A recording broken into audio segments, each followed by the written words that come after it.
I'd like to call to order this meeting of the Planning and Zoning Commission for Silver City, New Mexico on May 1st, 2012. Could you please join me in the Pledge of Allegiance? And Commissioner Lundy, would you please lead us? I pledge allegiance to the flag of the United States of America and to the republic for which it stands, one nation, under God, indivisible, with liberty and justice for all.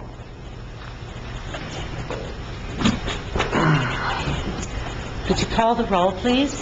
Commissioner Toast, Commissioner Peralta, Here. Commissioner Jones, Here. Commissioner Clement, Here. Commissioner Lundy, Here. Commissioner Seigel, Here. Commissioner Tafoya. Okay, I note that we do have a quorum. Thank you very much for all showing up. And the first item on our agenda is approval of the agenda. There is one change that has we've taken out 12-02, so we will only have 3 instead of 4 hearings tonight. Do I hear a motion to approve the agenda? So moved. A second? I'll second. All those in favor, please say aye. Aye. Those opposed? The agenda is approved. Now we could turn to the minutes for the meeting for April. Everybody's had a chance to look at them, I'm sure. Does anybody have any corrections, additions, amendments? Dan, did you have something? It looked okay. One sentence that kind of concerned me is at the end of Page 3? yeah, the last sentence of the first paragraph on page 3. The commissioners were pleased with the new development on the property. I don't know. I don't know if anybody expressed pleasure in it, or I don't know if we want to be careful with some of these remarks that aren't really either a quote or I don't know. That one just kind of concerned me. Not that I was displeased, but I don't remember expressing either pleasure or displeasure with it. I think just the vote speaks for itself, and that we all approved it, and kind of maybe want to try and get away from when it says like that. I agree. Thank you for catching that. Does anybody have anything else they... So when I'll entertain a motion to approve the minutes as amended. I so moved. Is there a second? I'll second. All those in favor, please say aye. Aye. Those opposed? Motion passes. The minutes are approved.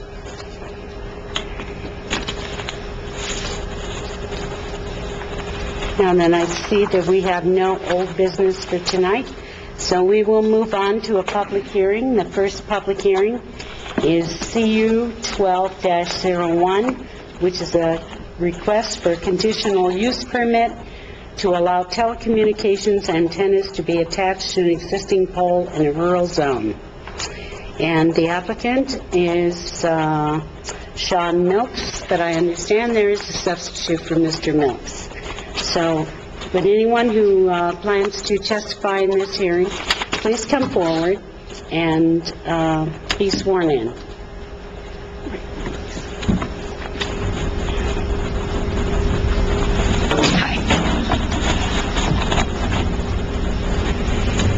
Do you want me to do the swearing in? Okay. Please repeat after me. I state your full name. I, Natalie Chadbourne, Do solemnly swear do solemnly swear that the testimony I am about to give I'm about to give is the truth, the Is the whole truth. truth, and nothing but the truth, the whole truth and nothing but the truth on penalty of perjury. on penalty of perjury. Thank you. You may be seated.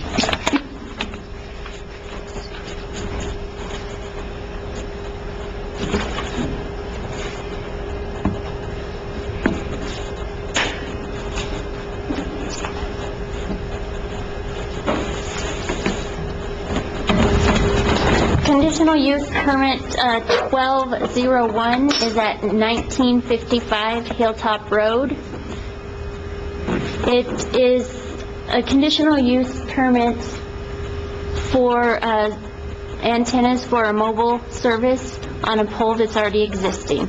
And a conditional use permit, according to the land use code, shall be required for those uses that are not permitted in the district by right, A, but denoted as a C in the use table 3.2, in order to ensure that the use will not be detrimental to the public health, safety, and welfare of the community, and will not impair the integrity and character of the zoning district in which it is located. 1955 Hilltop Road is in a rural district. The communications tower is already in use and complies with section 3.3.1, subsection J3 of the 2010 Land Use Code. The addition of 3 antennas will not increase the height or size of the communications tower. This is the existing telecommunications tower. Those boxes at the bottom are the electrical equipment for the tower. It's located on the property of Southwest Concrete and Paving, and the area is entirely fenced by chain link. This is the closest residence to the location, and they were notified of the addition of antennas, and no one came forward with any comments or disagreements.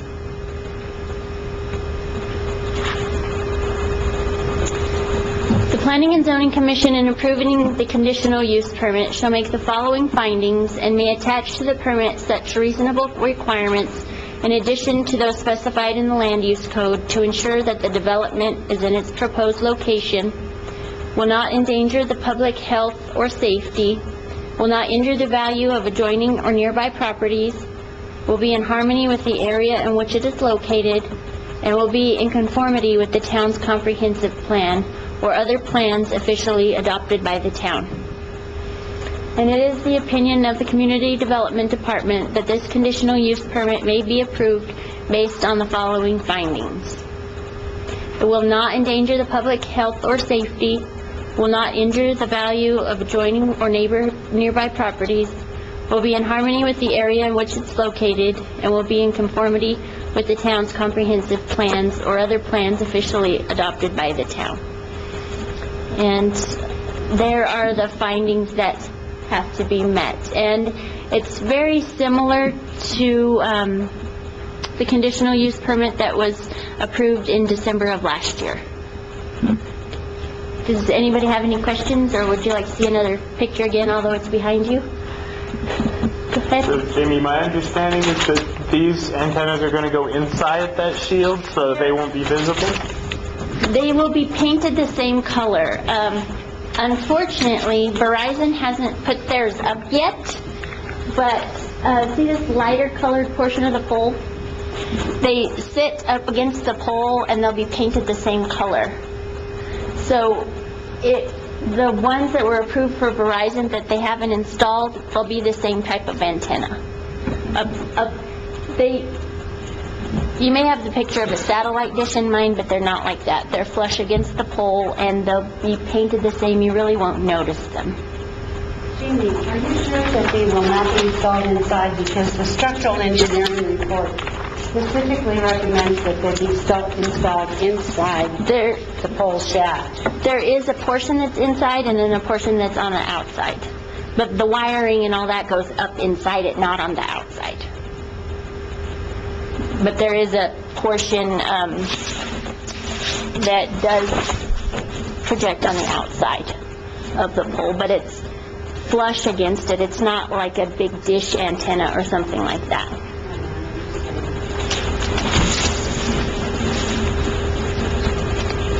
Would it be easier for you if I came back down there for questions? Well, I enjoy the next turn.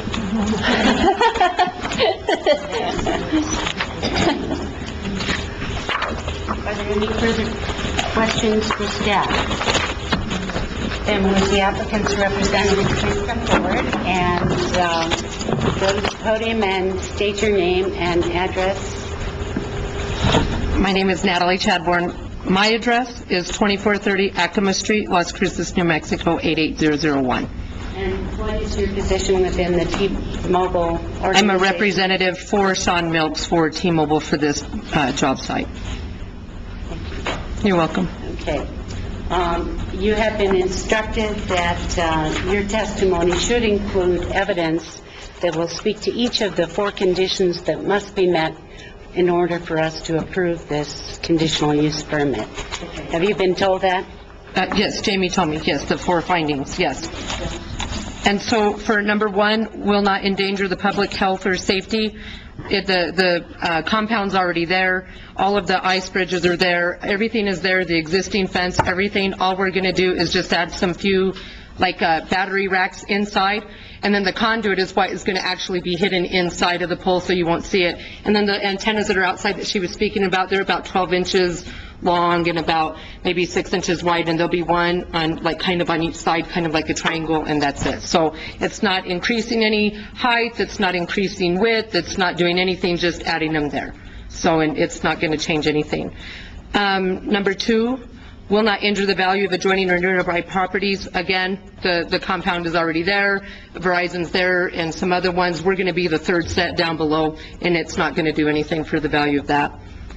Number 3, will be in harmony with the area in which it is located. Right, it's within that zoning, that rural community, it's in that area, same thing. And number 4, will be in conformity with the town's comprehensive plan or other plans officially adopted by the town, which goes along with what she said, that the code is already there.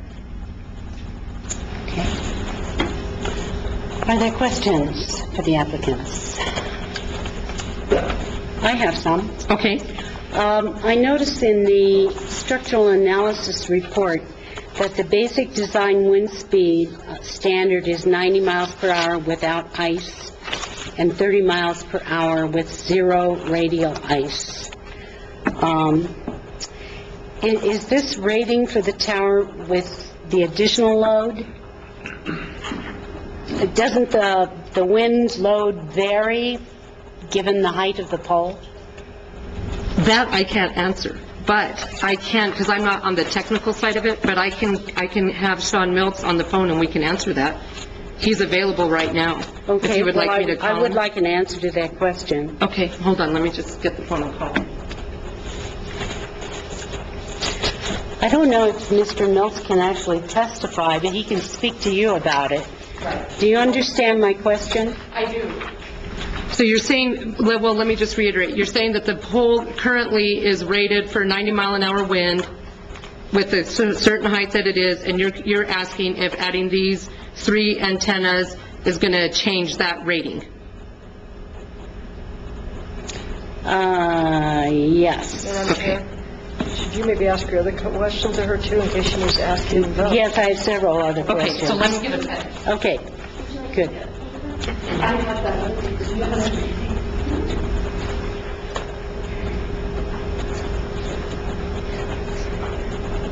Okay, so 90-mile-an-hour rating.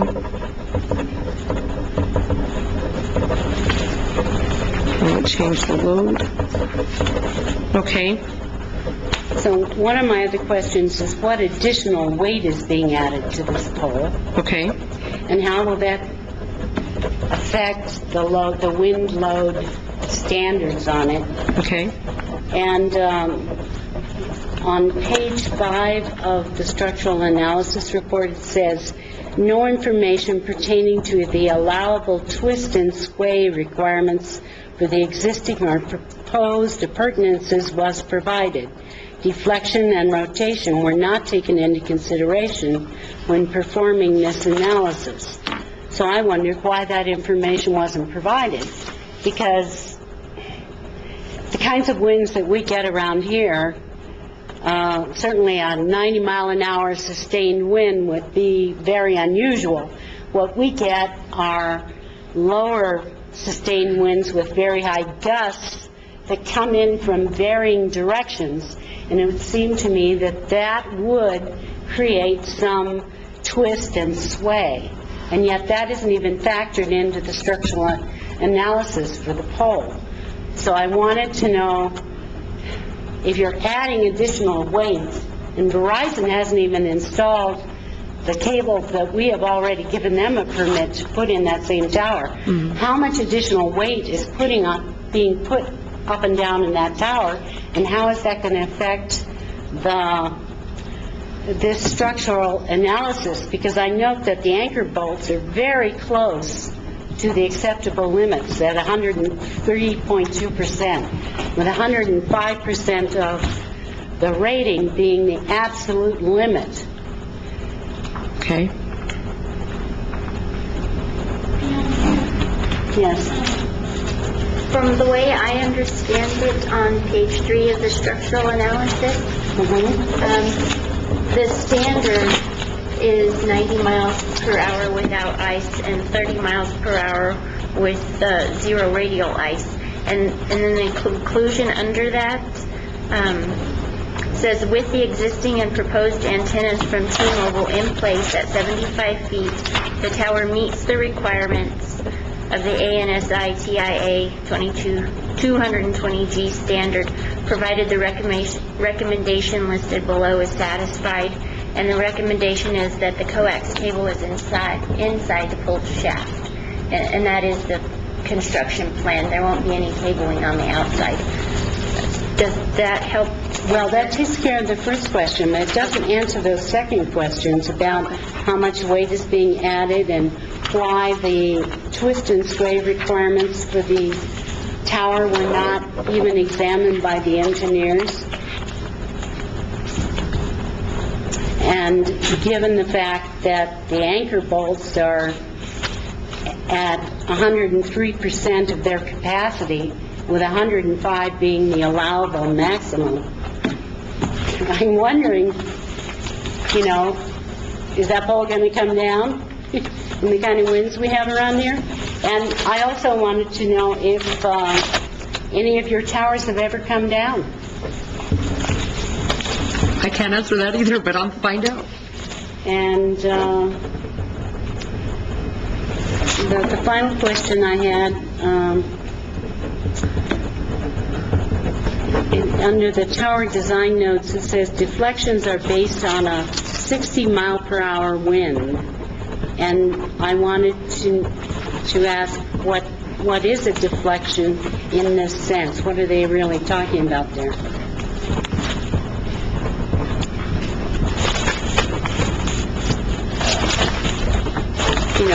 We just keep piling on more and more cables in that tower. I want to know, what are we really dealing with here? And some of these items in the engineering report raise questions for me.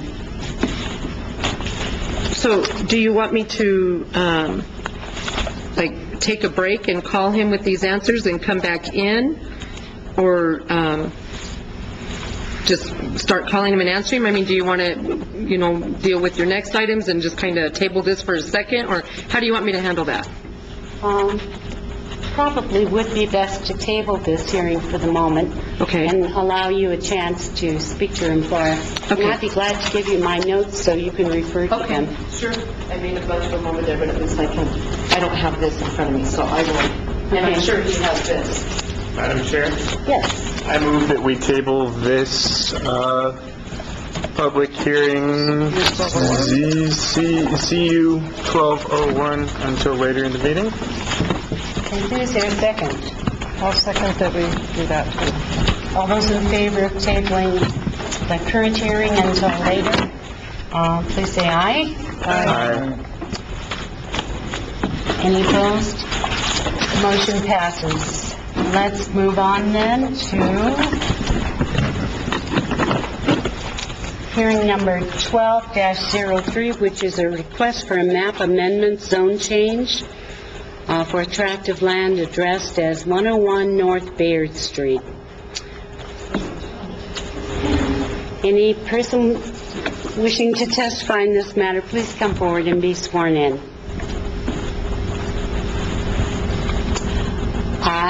I state your full name. Sylvia Mikes, Do solemnly swear do solemnly swear that the testimony I am about to give the testimony I'm about to give is the truth, the whole truth, and nothing but the truth, Is the truth, and nothing but the truth, under penalty of perjury. under penalty of perjury. Thank you very much. You may be seated. Don't make Could me staff please give us the report on this? And,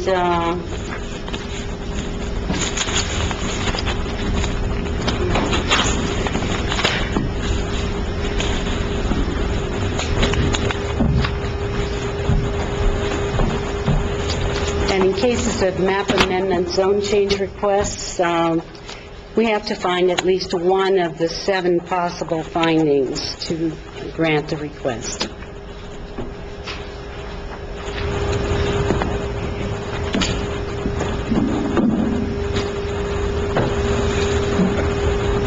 Madam Chair, Commissioners, we're gathered for the matter of zoning change 12-03, which is a request to amend the official zoning map for 101 North Baird Street.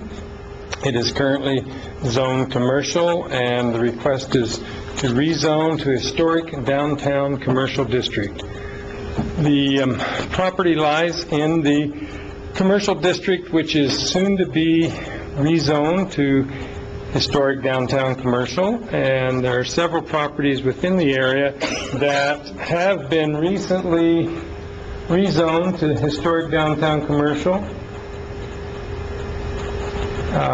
The property lies right, let's see, right in this area. So, the historic downtown commercial district is intended to accommodate a mix of commercial uses serving residents and visitors, mixed-use buildings and residential buildings in the historic central business core, and to provide a variety of building sizes compatible with the character of the Silver City Historic District. The district encourages a high level of vitality through diverse activities conveniently accessible to pedestrians. The property is located in the Silver City Historic District overlay, and it is the east 56.1 feet of lots 1 and 3, block 62 of Fraser's survey, which is the western portion of those lots. There's actually another residence on that property which was recently sold and is being remodeled as a residence. This is the Baird side of the residence. It is located at the corner of North Baird and West Spring Street. This is the Spring Street side of the residence. You can see that most of the area is residential, even though it is zoned commercial. It's a quiet neighborhood, quiet residential neighborhood for the most part. There are some small commercial outlets in the neighborhood, but then a block down the street you get onto Broadway with some larger commercial establishments. The background, the owner is wishing to sell the property. It is under contract, and the lender is requiring that it be zoned residential or a mixed use between commercial and residential, which is the reason for the request. It came now because it is under contract and they really did not want to wait for the entire area to be rezoned. For the zoning commission and the town council to make a final decision, at least one of the following findings must be considered true. The proposed amendment is in substantial compliance with the town's comprehensive plan. The proposed amendment will not adversely affect the implementation of the goals and policies of the town's comprehensive plan. The proposed amendment is justified in order to correct a mistake in the town's comprehensive plan. The proposed amendment will not adversely impact the public health, safety, or general welfare, and will promote the original purposes of the Land Use Code. The proposed amendment responds to changed conditions such as changes in assumptions on capital investments, road locations, population trends, land committed to development, density, use, or further studies that have been completed since adoption of the Land Use Code. The proposed amendment is necessary in order to respond to state and/or federal legislation, and the proposed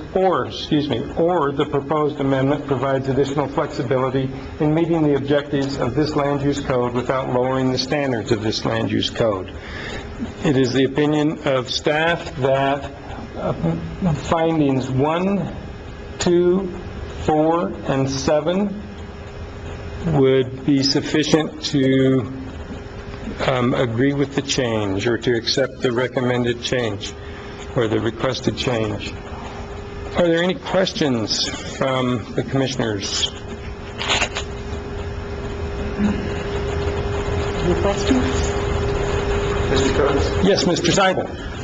Just as a point of information for the commission, I know that we've expressed some concern in the past about this spot zoning of this new district, and I know that the town is in the process of rezoning basically a large chunk of downtown to this zone designation, and this property would be included in that.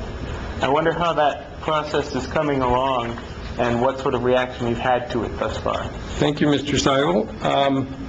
As you notice, this is ZC 1203. We're also going to consider tonight ZC 1204. Next month, you will have in front of you zoning change 1205, which will consider that major change.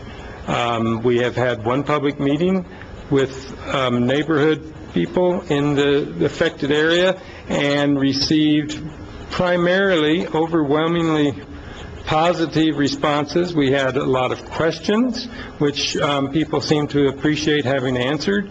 There was one person who didn't live in the district but has property in the surrounding area that has questions about why we are doing it the way we are proposing, and you will see those questions during your zoning commission meeting next time, because it will be his proposal will be a part of the staff report. Otherwise, it's moving right along. So thus far in the public process, you haven't seen any widespread opposition or anything that will lead you to believe that there'd be substantial opposition to this zone change? So far, there has been no opposition other than the person who is glad that we're doing it, but he would rather see it done in a different way. Okay, thank you. Sure. Any other questions? What do you mean by different way?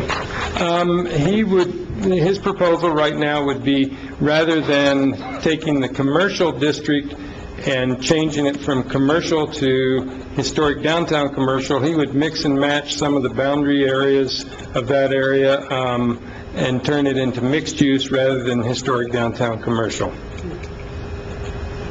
There's some basic, very small, subtle differences between the uses that are allowed in the mixed use versus the historic downtown commercial districts. And that's what his analysis says he would like to see happen. Yes, Sam?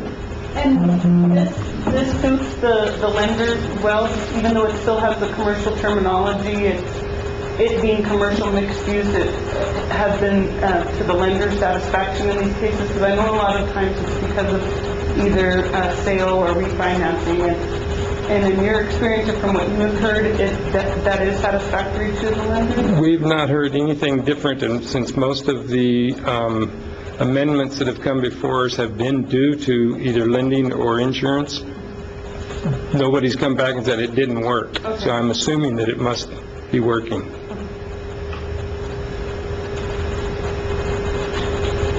And I guess to add to that, it was designed, this mixed use or the multiple use aspect of this particular zone was designed to accommodate those issues of lending and insurance, that sort of thing. Right, I knew that, so I was just hoping it hadn't been done in vain, because I know that it still has that commercial name in there, and some lately it seems like they've gotten real picky about the terminology, and, that's fine, as long as it's, I think because it's within the definition of the zone, that it's for residential and commercial, it seems to have worked.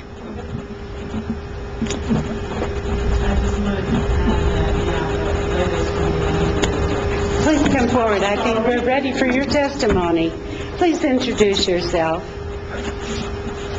Bobby Mikes, and I'm the realtor, and I'm representing Leslie Rubin. And to Angela's question, as long as it's a multi-use, they will accept it because it's not strictly just commercial.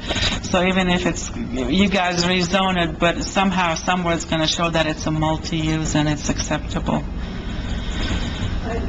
And when you say they, do you mean the bank that you're dealing lenders. with for this particular one, or do you mean all the The banks? lender, as far as I know, at least our lender will approve the multi-use. Very good. Would you like to go ahead and make your testimony in this case? You don't have a very great burden of proof because we have heard cases like this before. I know. We're aware of these map zoning changes that are occurring for the whole district, and I think if you can just make a case that it's consistent with the comprehensive plan. It is consistent, and it's not a health threat, and also the number 7, which I don't remember one of the findings. So it is true that it's mostly residential in the area, and there's hardly any commercial activity, and probably the neighborhood would appreciate having more residential feel to it than commercial, especially if it's a corner lot. That's about all I got. Okay, Sorry. very good. Wait just a moment while I ask the commissioners if they have any questions for you. There being none, please. Okay, thank you. Thank you very much. Okay. So we have some discussion on this map amendment zone change. Deja vu all over It certainly does. It's hard to have discussion when we've had the It's not discussion the several first times. this topic, but we've been down this road before. Well, my primary concern in these has been the spot zoning aspect and not knowing what's going to happen. And having attended that public meeting for the neighborhood for that rezoning, I feel much more confident that we're headed in the right direction and that this action would be consistent with the direction we're going with the larger district. And so, with that having been said, I'll make a motion if that's... Well, that's very acceptable. Would you right. please include at least one finding in your motion? Certainly will. I'd like to move that the commission recommend approval of ZC 1203, request for map amendment zone change for tract of land addressed as 101 North Baird Street in Silver City, with the following finding. Number 7, the proposed amendment provides additional flexibility in meeting the objectives of the land use code without lowering the standards of the land use code. And is there a second to that motion? I will second. And is there any further discussion of this motion? There being none, all those in favor, please say aye. Aye. Those opposed? The motion passes. Madam Chair? Yes. Can I'd like to move that we reopen public hearing CU 12-01. Is there a second?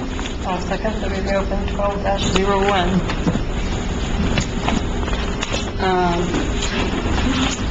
Is there any discussion of that motion? I think although we will reopen it, my preference would be to go ahead and finish the other zoning change. Okay, that being said, I'll withdraw my motion. Are you willing to withdraw your second? I'm fine either way. You're the chair, Madam Chair. Well, you could have outvoted me. Okay, let's go ahead with CU 12, ZC 12-04. This is a map amendment zone change from commercial to historic downtown commercial. Am I on the right one?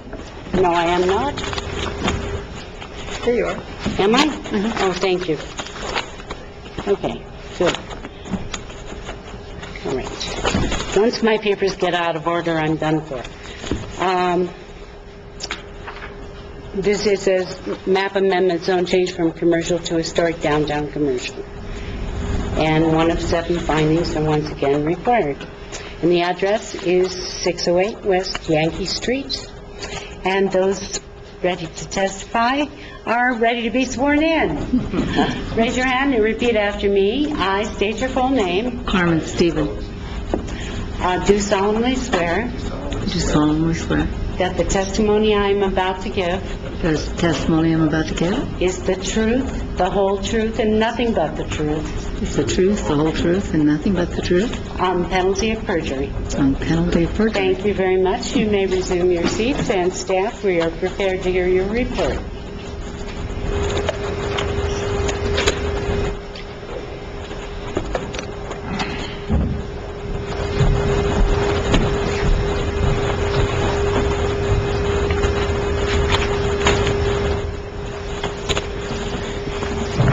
Madam Chair, Commissioners, we are prepared to hear the request for the map amendment zone change request CZ-1204. The owner of the property at 608 West Yankee Street is Carmen Stephen, and it is for a change from commercial district to historic downtown commercial district.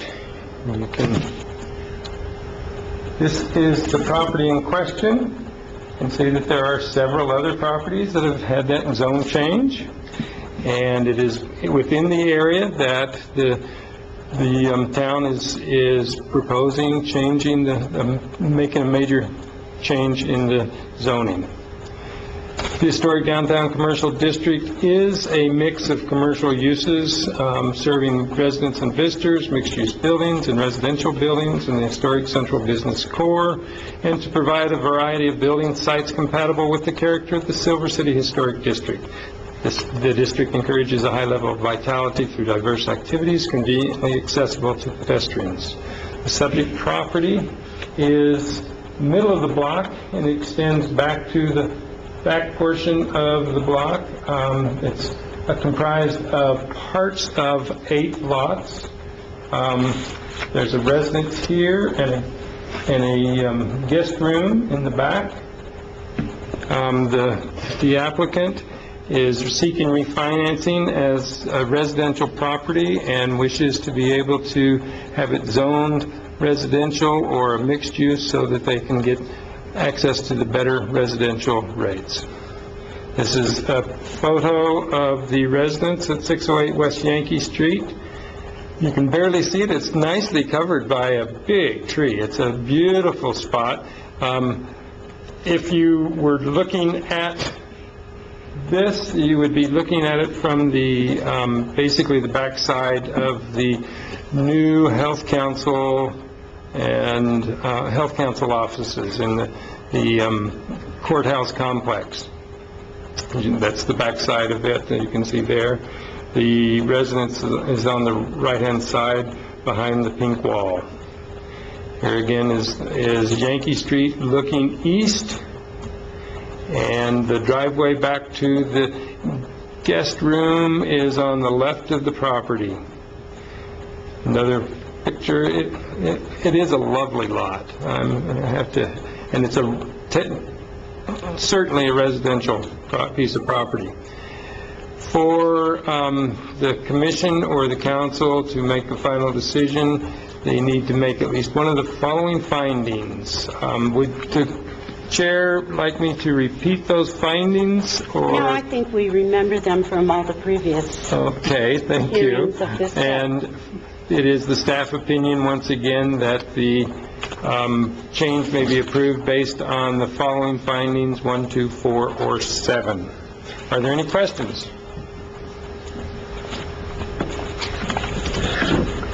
I don't think there are any. Would the applicant please come forward?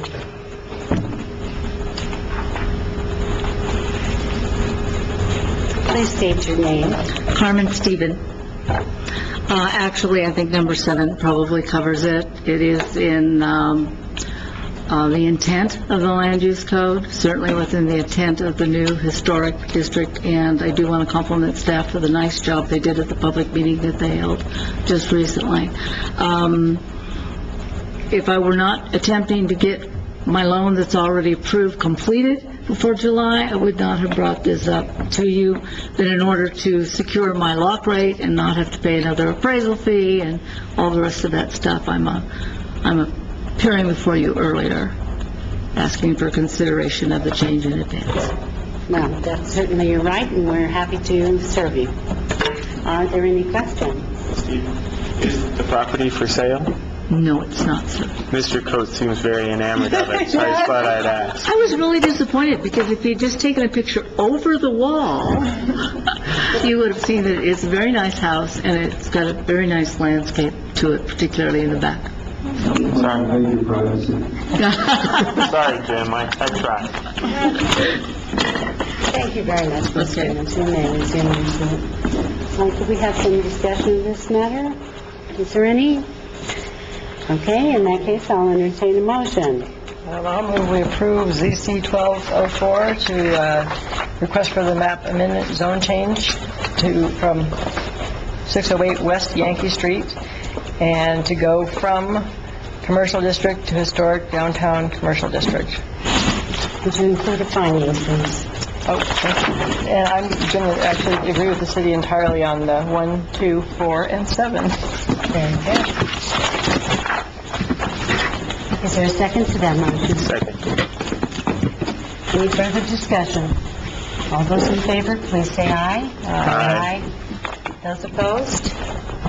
The motion passes. And as with the previous case, these recommendations will be forwarded to the town council as the final decision in this matter. Thank you very much. Now, Madam Chair. Now, Okay. you may go back. I move that we reopen public hearing CU 12-01. I'll second. Is there discussion? All those in favor of reopening that hearing, please say aye. Aye. Those opposed? The hearing is reopened. Please come back, and I really must say to you, I think your employer has served you very poorly in not sending a representative who could speak to all the matters that were laid before us in the written testimony that we received. I think, I don't blame you. It's not your fault. I don't know what your position is within T-Mobile, but if you include an engineering report in part of the materials that we're supposed to review this case, there should be someone present representing the applicant who can speak to the particulars of the engineering report. So I hope he was able to answer my questions. He was. So like the first thing that we can go to is on the drawings, if you go to sheet number A4. If I can find it myself. Okay, and down at the bottom right hand under antenna configuration, if you'll see inside the monopole is that actual antennas and coax are going to go inside the monopole, not outside, which renders number 4 on that structural analysis about the deflection, it's not applicable at that time, because it's actually going inside. So also on the structural analysis, what did I do with it? I wish I left it outside. Cables are outside, they're going to provide more wind resistance, but there's still the matter of the diameter of the pole itself that is subject to deflection. Well, right, and Not? well, there would be, except for the fact that the monopole, whenever they built it, okay, it is built to handle 4 carriers at one time. You wanted to know how much each antenna weighs. Each one weighs 44 pounds. It was already built according to the federal guidelines of the 222G that's on the back of that. So it was built to that. That's why the load is there already with the 103.2%. It's not going to have any deflection. It's not going to change any of the wind rating because it was built to handle 4 carriers at once. T-Mobile will be the 3rd. They're going to be inside. There's not going to be any deflection because none of them are going to be outside. One of the questions you had of that was about the anchors and the bolts.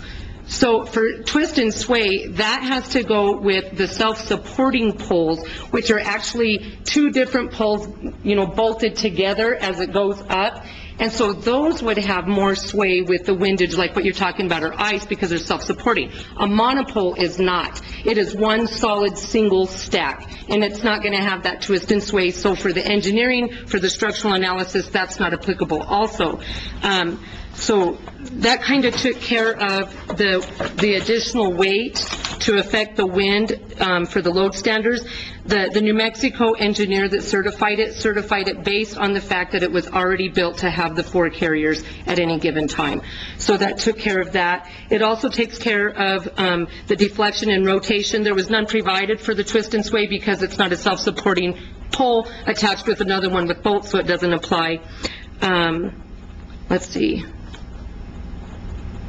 And then the tower design notes deflection based on 16-mile-per-hour winds.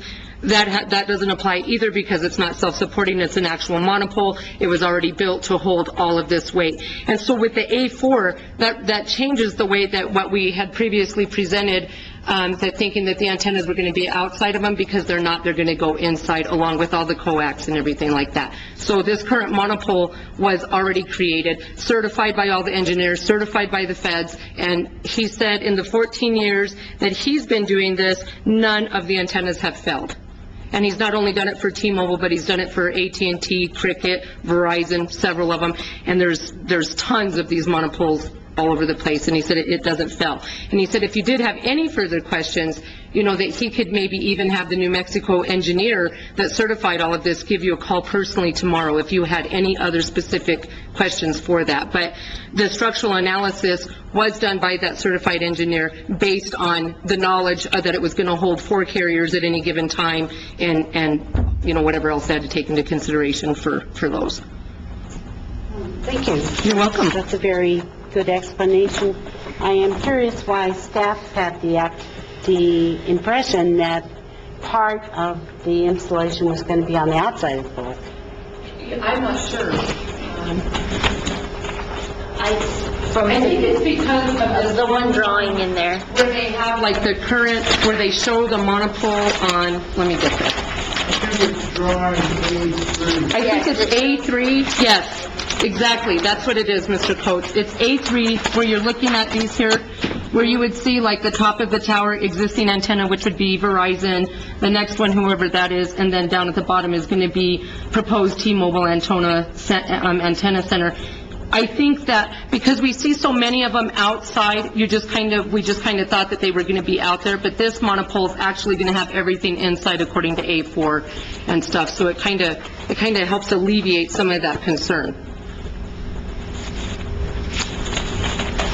Was the last request that we passed on the inside or outside? It was on the outside. I thought it was on the outside. It's going to go below this on the outside. Okay, But we've already approved. maybe that's where we had that in.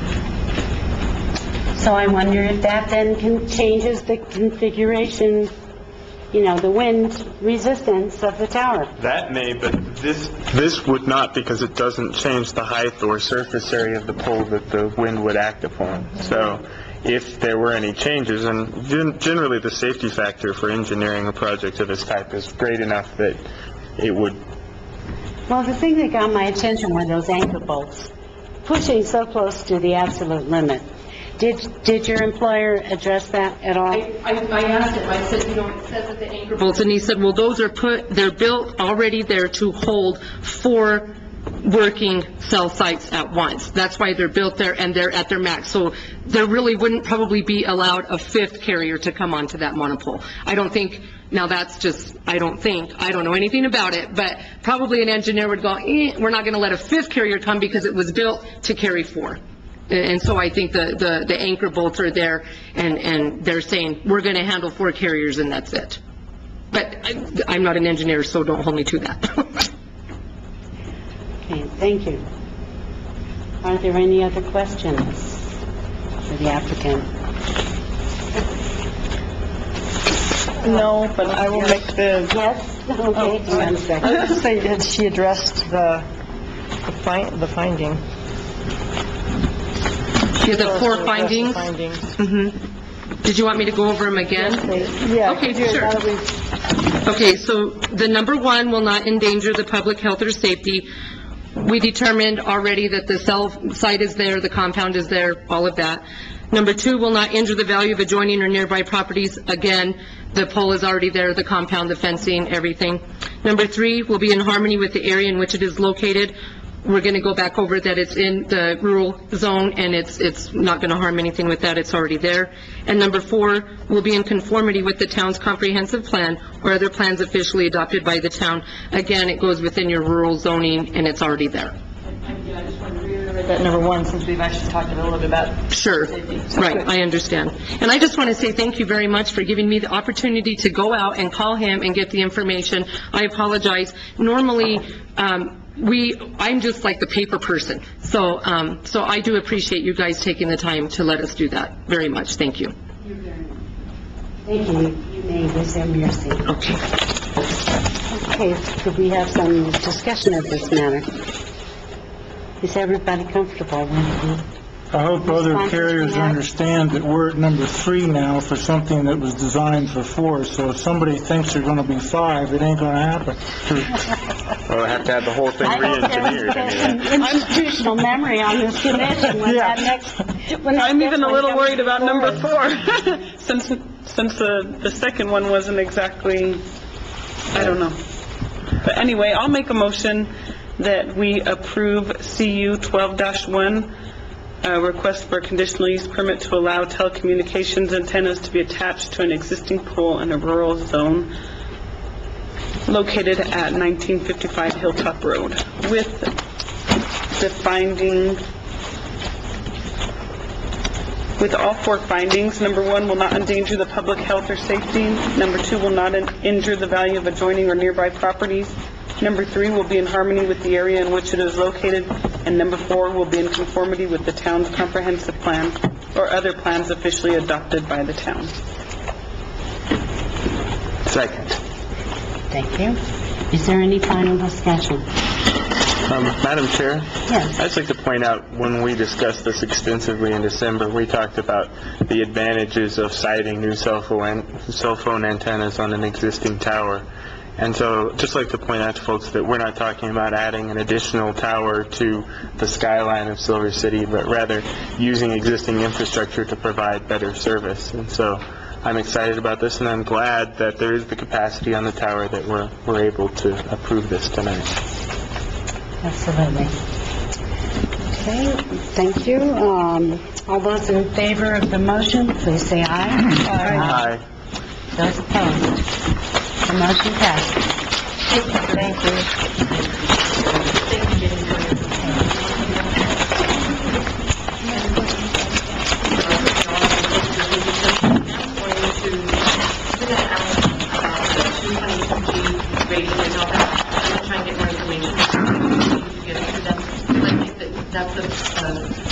More information is needed. You don't for that, just for the sake of that, so I want to do that. No, I don't know. Thank you, I appreciate it. Thank you. Have a safe trip. Thank you. Next on the agenda is new business and election of officers. So, I will open the floor for nominations for the position of chairperson. I'd like to And I would nominate... like to nominate Sherry Cummins. I second that nomination. I'd like to nominate Alice Jones. I've resigned from the commission today, because you well know... I don't think we should let you resign, because I think you've been a great chair. Thank you very much, that's very kind. Are there any other nominations for the position of chair? You can nominate yourself, you know. No, thank you. Well, thank you. I'm happy with the nomination. Sherry, I think you should at least be given a chance to defend yourself. We don't want this to appear to be the Baltimore and Ohio Railroad. Well, I'm just glad you didn't nominate me, because I know that, sometimes people take issue with my being quick to make motions, and so I thought, well, someone will think if I'm chair that I can't make motions anymore. So I was afraid that you were going to try to foist it on me, so... Well, I think we thought you had your plate pretty full, Nick. I appreciate that. Thank you. No, I would like to speak to this nomination. I think Sherry has shown a real dedication to her position as commissioner, a studiousness, and temperamental qualities that I think are very important in a chairman, that elements of character and restraint that I think will serve her well. So, I think we need to vote on this nomination.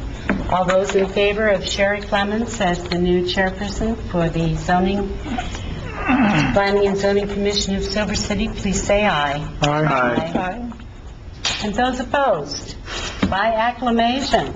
Congratulations, Sherry. I think you're superb. I have some very big shoes to fill. Not at all. I'm very aware of it. Not at all. We have one other office to fill. And George, unless you want to continue to serve as vice chair until you leave, and then, okay, very well. It would be more appropriate to take care of this now. Okay. The nominations for vice chair are open. I'll nominate Nick Seibel to be vice chair You beat me. of the commission. I'll second the nomination. I nominate Zan Peralt to be vice chair. I second. Thank you. Okay. Are there any further nominations? There's no one left. All those in favor of Nick Seibel as vice chair, please say aye.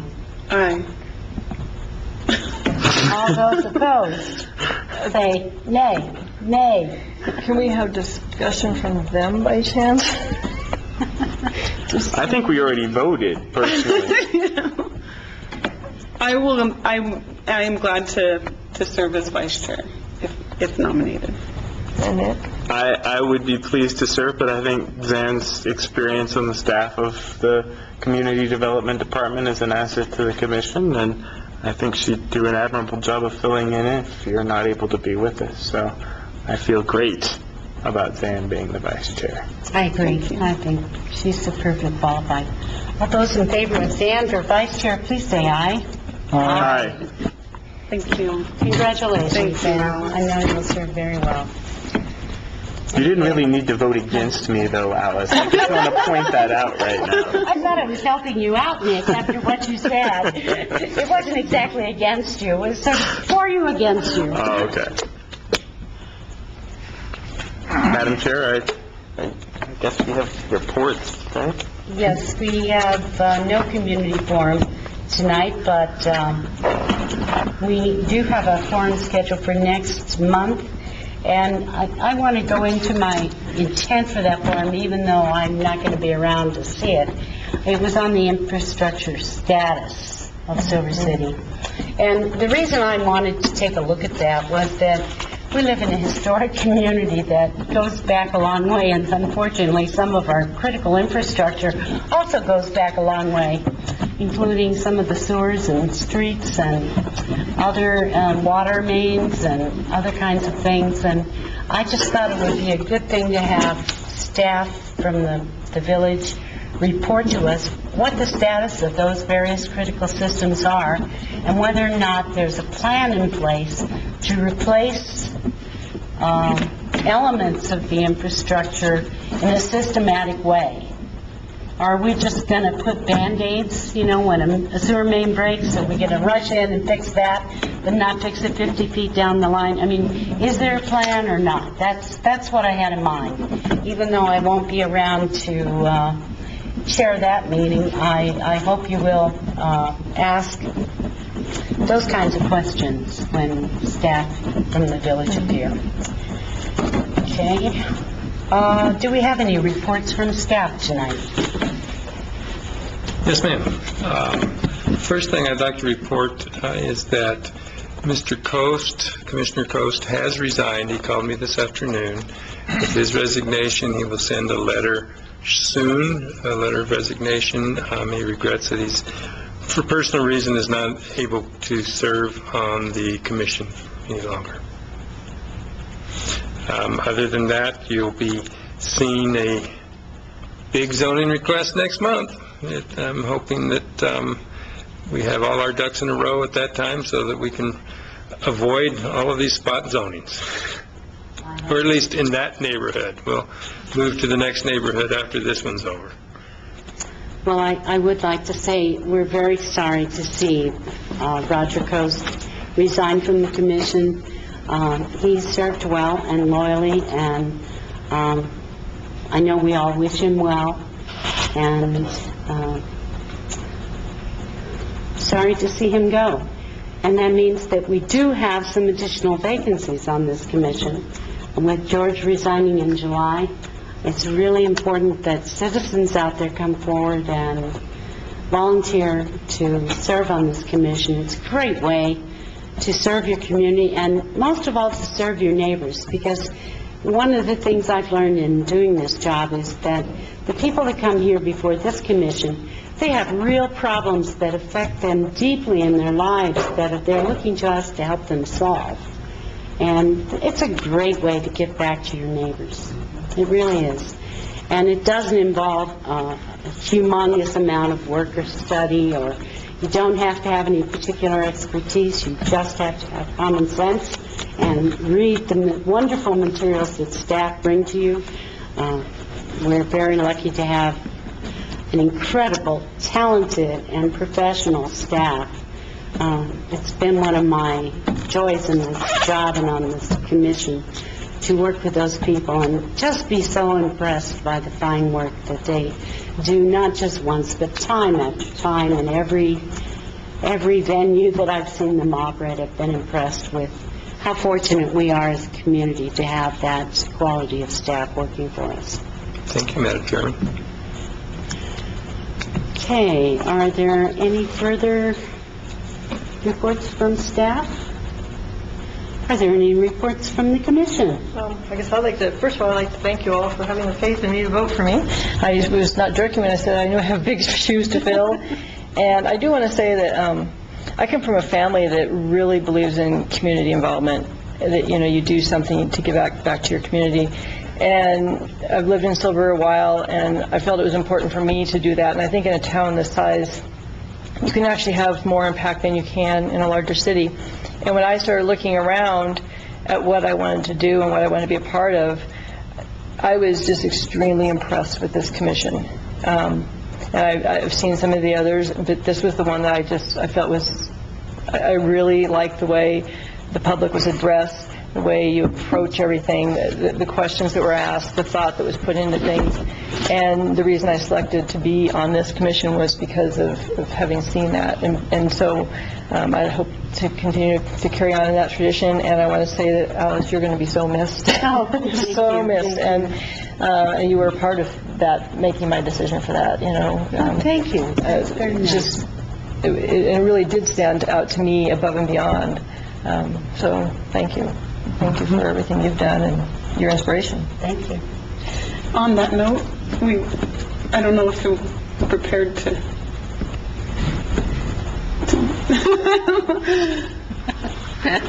I'm always prepared for something. Could you please stand up?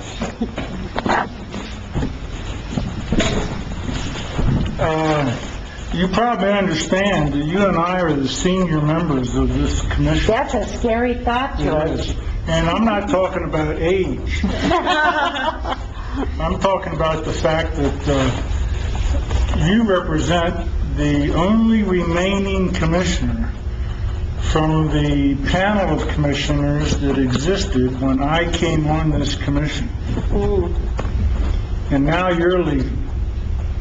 And that is a clear demonstration of the fact that I have an innate ability to drive people away from situations in which I work.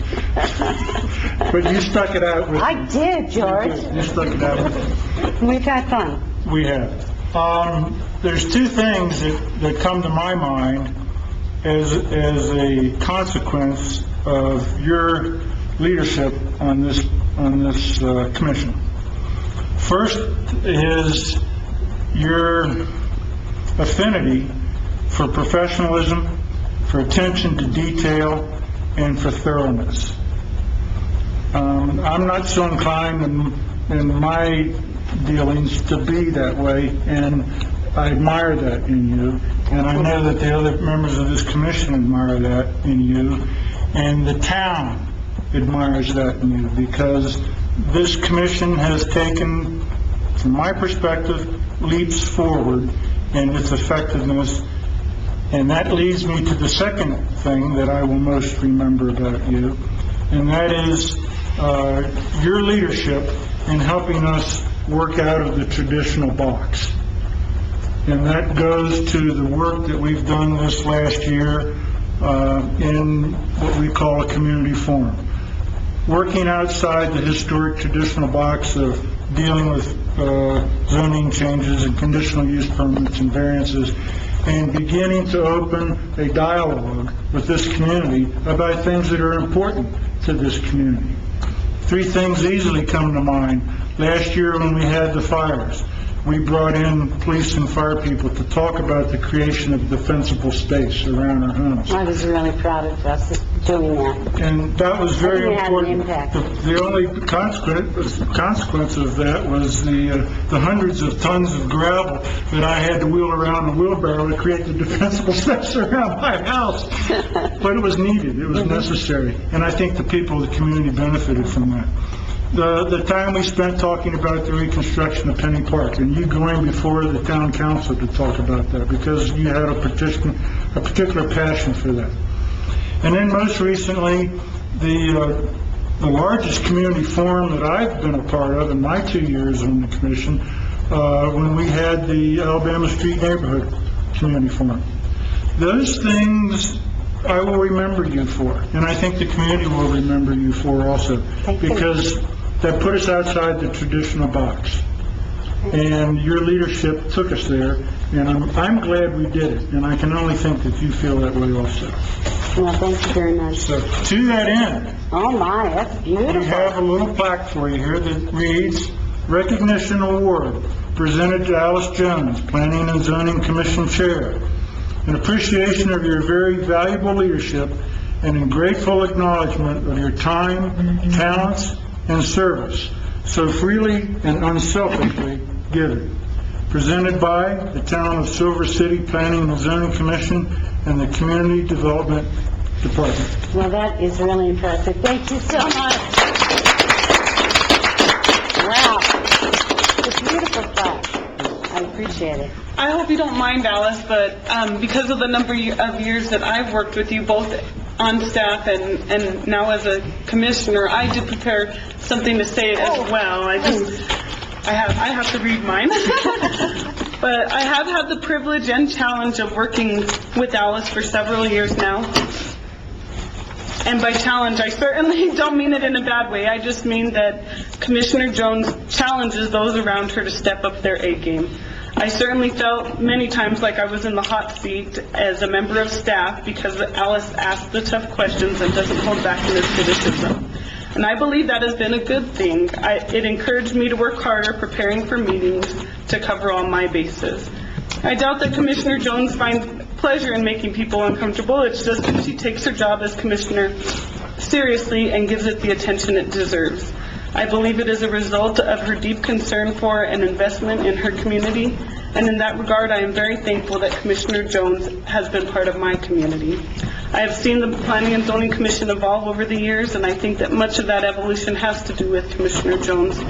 The addition of the community forums to the commission meetings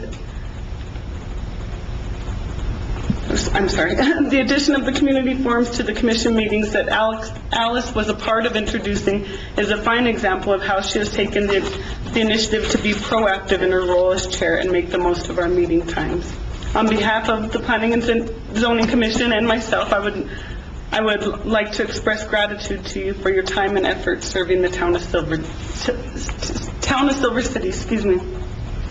The commission and the community for that matter, has truly suffered a loss with your resignation, but your service on the commission has raised the bar for those following in your footsteps. So thanks to Sam, Alice that's for very everything. Thank you so much.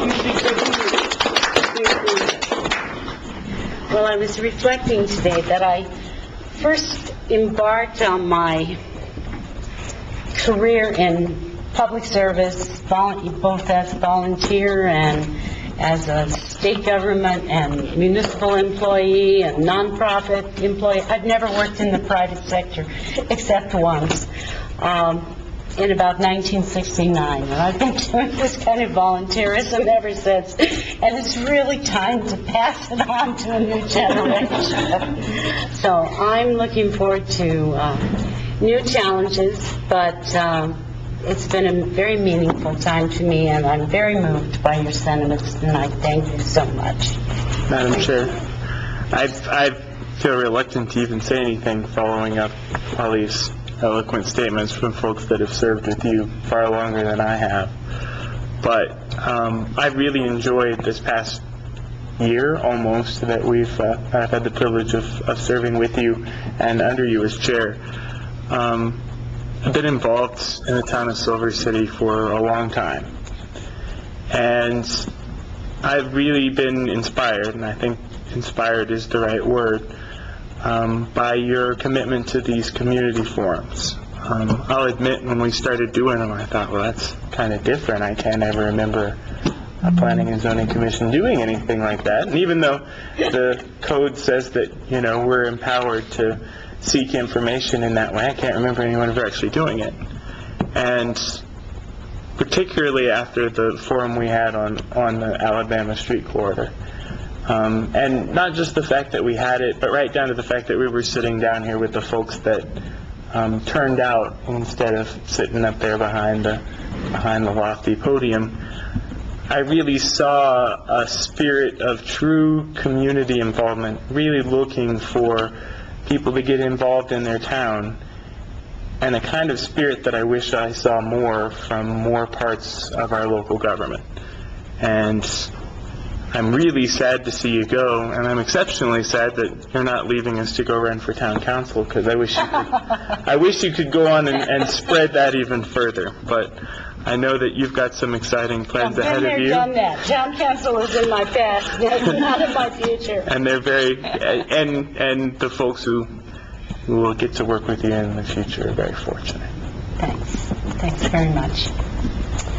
Well, I'm just really delighted that after a lot of soul searching, my son and I have decided to stay in Grant County, and we will be moving to the Memories to launch our new project. So it will allow me to stay in touch with all the nice folks that I've met in this community, and that it means so much to me to be able to do that. And so I'm looking forward to my new adventure in milking goats and making cheese and growing organic vegetables. And if you ever get bored on the first Tuesday night of the month, there's always got something to do. Thanks a lot.